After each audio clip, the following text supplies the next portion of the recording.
Well, what a fine-looking group of visitors we have today. I'm Lysander Woodward, and I greet you on behalf of the many founders of Rochester you'll find hereabouts. We're grateful for your time and your attention this afternoon. As I'm not a man in favor of wasting the clock, I'll get right to the task at hand. I'm a native of the state of Connecticut, where I was born 199 years ago. My family moved when I was a small lad, and I was raised on our new home in western New York State, where my father farmed. When I reached the age of majority, I saw that my future was in the West, so I traveled on to Michigan. I stayed for a time in Pontiac, where I met a young lady named Penina Simpson, who agreed to take me as her husband in 1843.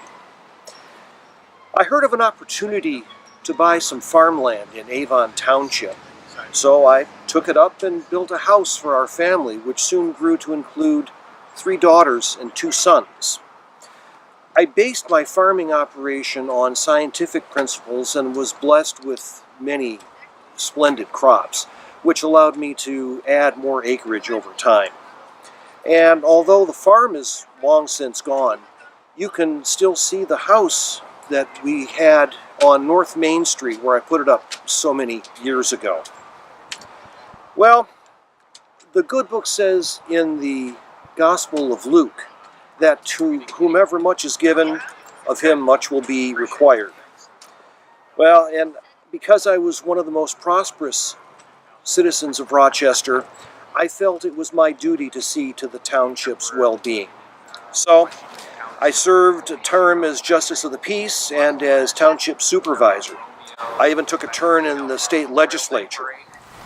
But I was more concerned with the economic well-being of the citizens of Rochester and to secure it for them and for their project.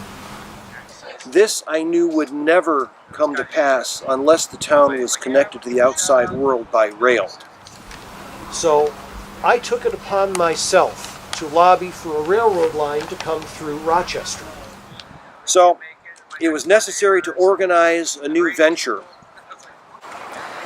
It was also necessary to organize and capitalize it. I was committed to using some of my own funds, and I spent a considerable amount of time convincing those along the proposed route to invest in our venture. Now, it was a gamble, to be sure, and there were times that I thought that we would lose everything we had invested. But in the end, the railroad was built, linking Detroit to Bay City by way of Rochester. It was a grand day when that first railroad engine steamed into town, let me tell you. So much was happening that we were bound to celebrate. You see, it wasn't only that we were now connected to the outside world and we could travel to Detroit and Chicago and other distant places in comfort and luxury, or that we could buy goods from distant markets or even ship our crops. It was that just as the steel rails were laid through the village, the telegraph line was strung along the right-of-way, giving us instant communication to the rest of the world. And this resulted in the formation of our first successful newspaper. Things were really on the move in Rochester, and I was well satisfied with my contribution. Well, folks, after that I more or less retired from active life. I was more than content to enjoy my family and to play my ophicleide in the town band that I had helped organize. But in 1878, some men who were unhappy with the political situation in Michigan prevailed upon me to run for lieutenant governor. Now, I agreed to stand for office because I more or less agreed with their party's stand on how farmers should be treated. But unfortunately, the ticket did not prevail statewide. The whole ordeal took a toll on me. You see, like the Apostle Paul, I was afflicted with a thorn in my flesh for most of my life.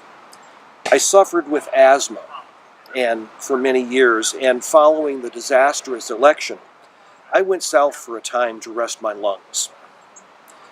I came back home to Rochester, but the sickness still plagued me, and consumption overtook me in the winter of 1888.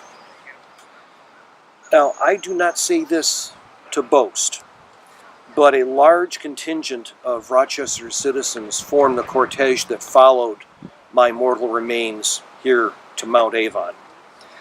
I believe it was not for me personally, but out of respect for my efforts to bring the railroad to Rochester. At least I hope that's what it was, because I never really wanted anything for myself.